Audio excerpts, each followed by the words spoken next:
Welcome to Ireland.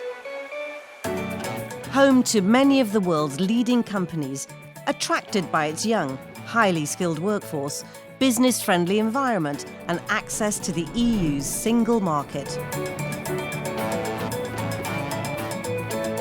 I'm Nadira Tudor, and I'm here to discover more about an amazing digital growth story that is responsible for products that are quite simply providing the pulse to modern life.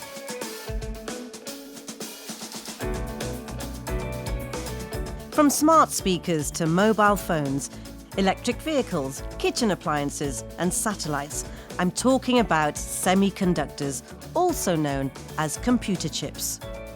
Many electric vehicles on the road today are being powered by up to 3,000 of them, and global chip sales are expected to pass $610 billion in 2024. And in the age of quantum computing and AI expansion, Ireland's 50-year legacy nurturing the sector is well worth exploring. I'm off to meet Anne-Marie Tierney-Leroux, Senior Vice President of Global Enterprise Technology at IDA Ireland, the government agency that's been responsible for foreign direct investment since 1949. Now, there's been a remarkable growth in the semiconductor industry here in Ireland. What started it all and how has it evolved over the past few years? First up, we have some of the best players in global industry in semiconductors that are located in Ireland. To the extent now that Ireland is home to 15 of the top 30 global semiconductor companies here. And that's really, really important for a small country. Secondly, IDA Ireland works with these companies to help scale and grow them and to grow their businesses. We do that. So the sector employs 20,000 people in total. There's over 100 companies that are operating in microelectronics in Ireland. Just recently, we had the investment by Intel in Fab 34, a 17 billion investment in a really significant state-of-the-art European facility. But we've had a number of significant other research and development investment as well from companies like AMD, Qualcomm in particular, and new investments from Analog as well that have helped position and grow the microelectronics industry more fully. From an Ireland Inc. perspective, what do these companies want? They want support from IDA Ireland. They want collaboration with academia and with the research centres. But most importantly, they want a talent pool that can scale and grow with their global business demands. And that's what we're incredibly good at.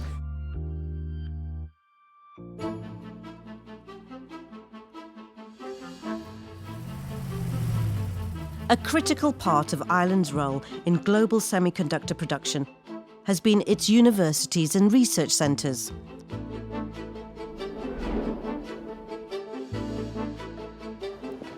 I'm here at the historic Trinity College Dublin, founded in 1592 by Queen Elizabeth I and the oldest university in Ireland. And today it plays an important role in high-level research for the semiconductor industry. Headquartered here at Trinity College is AMBER, the SFI Centre for Advanced Materials and Bioengineering Research. The centre is a multidisciplinary and multi-institutional research centre focused on leading advanced materials research and innovation for economic and societal impact around the world. Professor Michael Morris is director of AMBER. We kind of have a double focus in terms of our research. And the first of those focuses is really on very basic fundamental science, right at the art of discovery, but industry focused in the sense of looking at what might occur, what science is going to enable products 10, 15, 20 years away. So that's the first part. The second part of our research mission is looking to carry those very fundamental research into developing products and technologies in collaboration with industry. So obviously you are recruiting and nurturing the talent.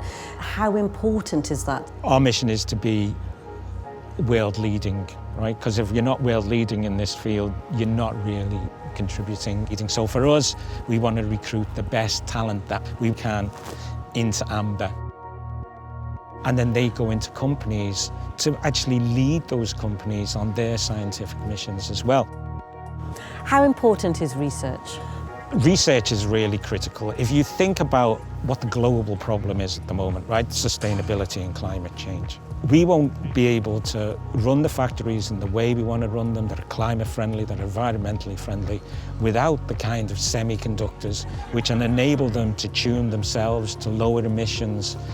And that global footprint has to be lowered. And that will only be done through a combination of research with academics and industry to actually drive that kind of sustainability. You can't do this work without government support, and the government has really helped us do that. Our last round of AMBER, we took 40 million off the government for 6 years of work. And in the next round, we're asking for around 80 million. So these are big programs. They soak up a huge amount of money, and we've been very lucky that the government has supported them. Over in South Dublin, UCD is another of Europe's leading research-intensive universities. The university prides itself on being an environment where undergraduate education, master's and PhD training, research, innovation and community engagement form a dynamic spectrum of activity. How does UCD support the semiconductor industry? Well, our main product, of course, and what the industry is interested in mainly are the graduates. So that's our number one. But also, as academics, we do research, and much of that research is relevant to the industry, and we can license it, and it can go into products, create jobs here in Ireland. How long did it take for you to understand how to map those courses to the requirements of industry here in Ireland? Well, we have an industry advisory board. We also have an industry academic body called Midas Ireland. So Midas Ireland has all the top companies in the sector and the universities, and we discuss what are the needs of industry, and then we will react. Master's students take an 8-month placement with industry. So they get industry experience, which is extremely valuable to them. And eventually many of them are employed in the same companies that took them on. And you have the right to work in Ireland for 2 years after completing your studies. Key thing the IDA does is to attract industry into Ireland. So that's in all of our interests, because if we have companies here that are relevant to the research that we're doing, then we can have greater support when we go for grant applications. So IDA, building a critical mass of companies, generates opportunities for our graduates and allows us to do the kind of research and teaching that we want to do.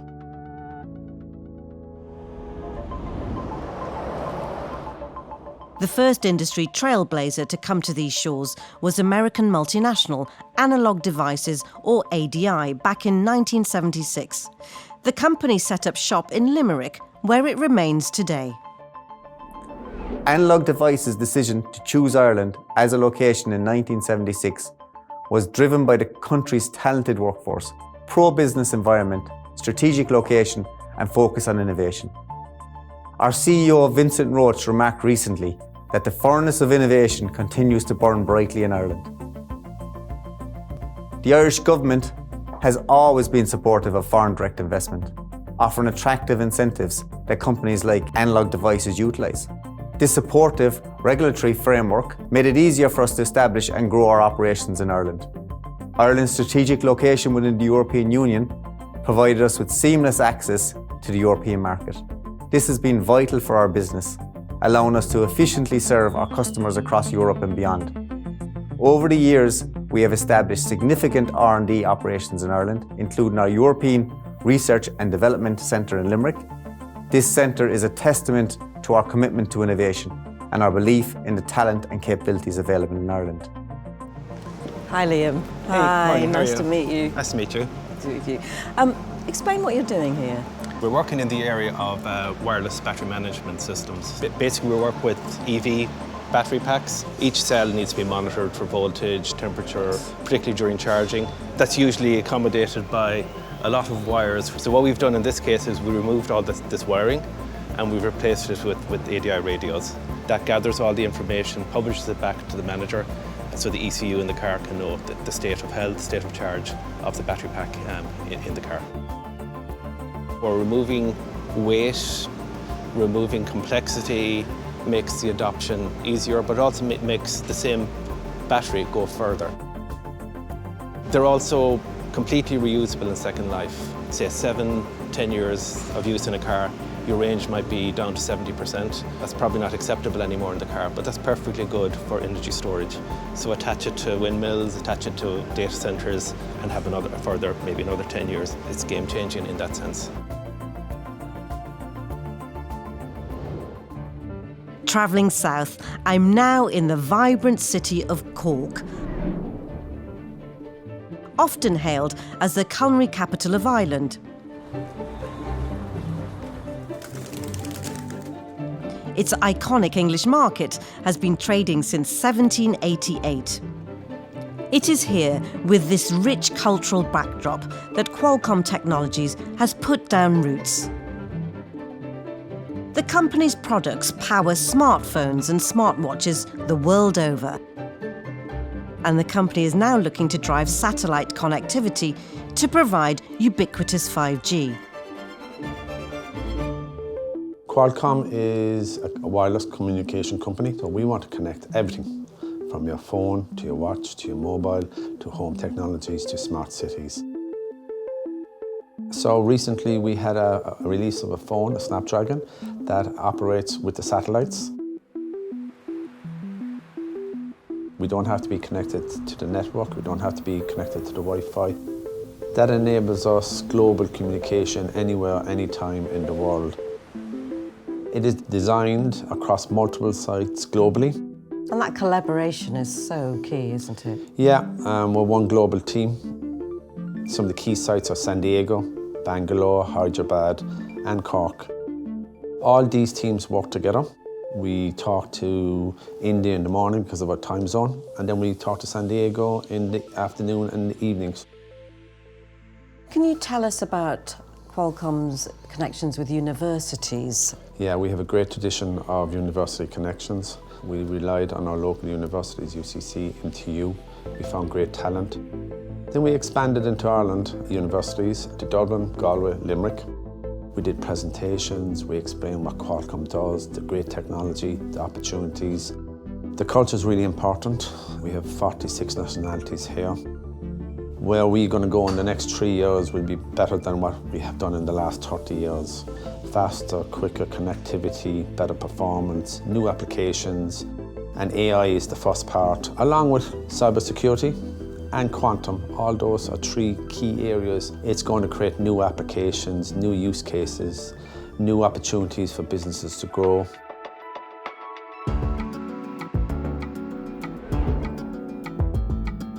Qualcomm and ADI sit alongside other long-standing multinationals like Intel, a company that's invested more than 30 billion euros in Ireland and its advanced industrial campus since arriving in 1989. These are huge sums of money. So, what's driving such investment? To get a clearer picture, I'm visiting the Tyndall National Institute, Ireland's largest deep tech research centre. If you think about society's challenges, the green and digital transition, it's all about how do we produce better lives for individuals, how we provide better healthcare, more sustainable transport and activities and things like that. They all require what we call deep technology or deep tech, which is built on semiconductors and chip technologies. If you think about the cloud, and everybody coming out of the pandemic knew they were using cloud and communication technologies. All of that needs chips. It needs more chips, faster chips, more efficient chips, made in a more sustainable manner. Our role really is to work with small companies, large companies, and new startups to try and help them develop new innovations and bring those to market. We call it lab to fab to app being applications. We're so lucky to have the support of the Irish government and also with our industry partners to be able to do that. Let's look into the future now. How do you predict the next 5 years? Well, the semiconductor industry will continue to grow. What we've seen is that governments across the world have been investing heavily. So we have the EU Chips Act, we have the US Chips Act, and those activities will see a significant investment into research and development and the establishment of advanced production facilities. I think that we also have a lot of emerging technologies such as photonics, integrated magnetics, which is really important to reduce the power consumption of semiconductor devices, which is starting to become a major issue, and of course quantum technologies. So I think the future is very bright.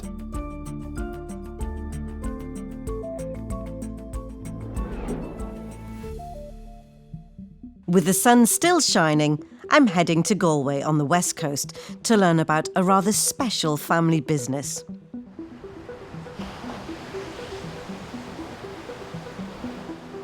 Mbryonics is a deep space tech company specialising in extreme engineering, developing innovative optical systems for telecommunications, Earth observation and science missions.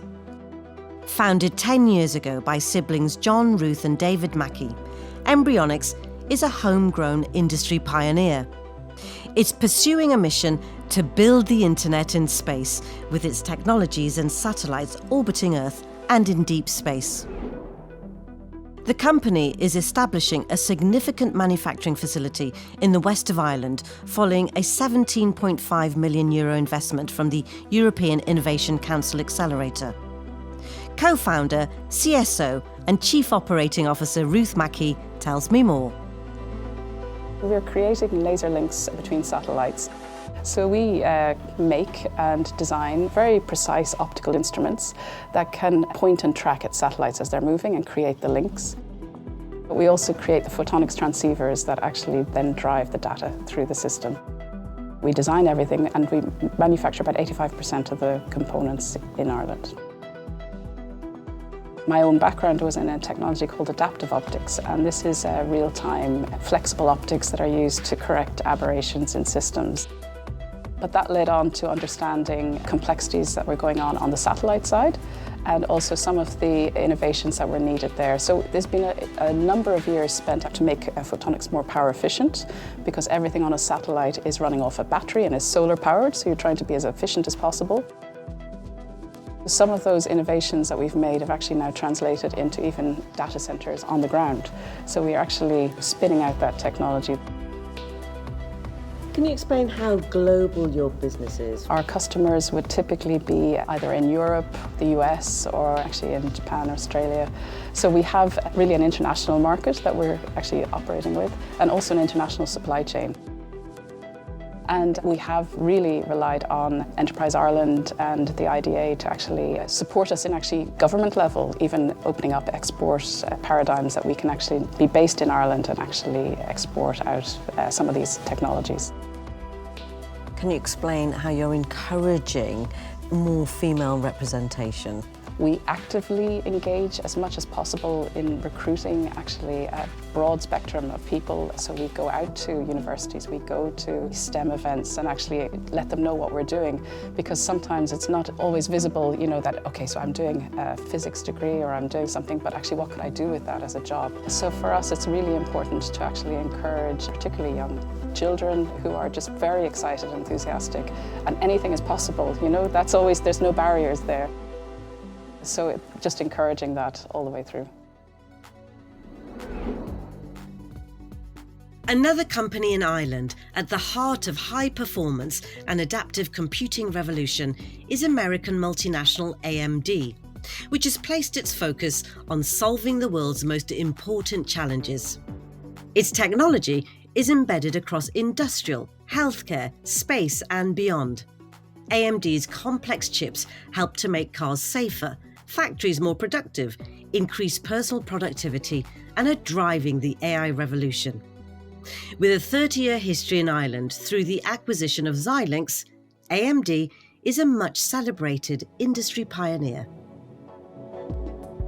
AMD have been driving the computing industry for over 55 years. And we've had many industry firsts, in particular in semiconductor technology. In particular, I would focus on one more recent evolution of semiconductors that has been pioneered by AMD, and that's something called chiplets. It has really redefined the way chips are designed and manufactured. If you take a microchip, you can divide that microchip up into separate functions, and they can be implemented as chiplets. Each chiplet can be manufactured on an optimized fabrication process. We then bring the chiplets together and integrate them in a single package. That allows us to create a very flexible and modular chip design process for lots of different applications. How being an island is a benefit for the company? Was first of all the modern infrastructure, secondly the focus on advanced technology, and also the availability of talent both locally and within Europe and further afield. IDA have been an incredible support for AMD since our operation started 30 years ago, to the extent that we're now one of the biggest R&D facilities for AMD here in Europe. There's been multiple rounds of investments over those 30 years in collaboration with the IDA. In terms of the most recent investment, that's been 135 million over 4 years in the area of data center, communications, networking, AI, and embedded applications. The AI market itself, that is the biggest growth opportunity for AMD. If you look at data center acceleration on its own, AI is a market opportunity of 400 billion in the next 3 years. We see the future as bright because Ireland is still and maintains a very strong position as an investment location. We are a member state within Europe. We clearly are very well informed of the developments at the EU Chips Act.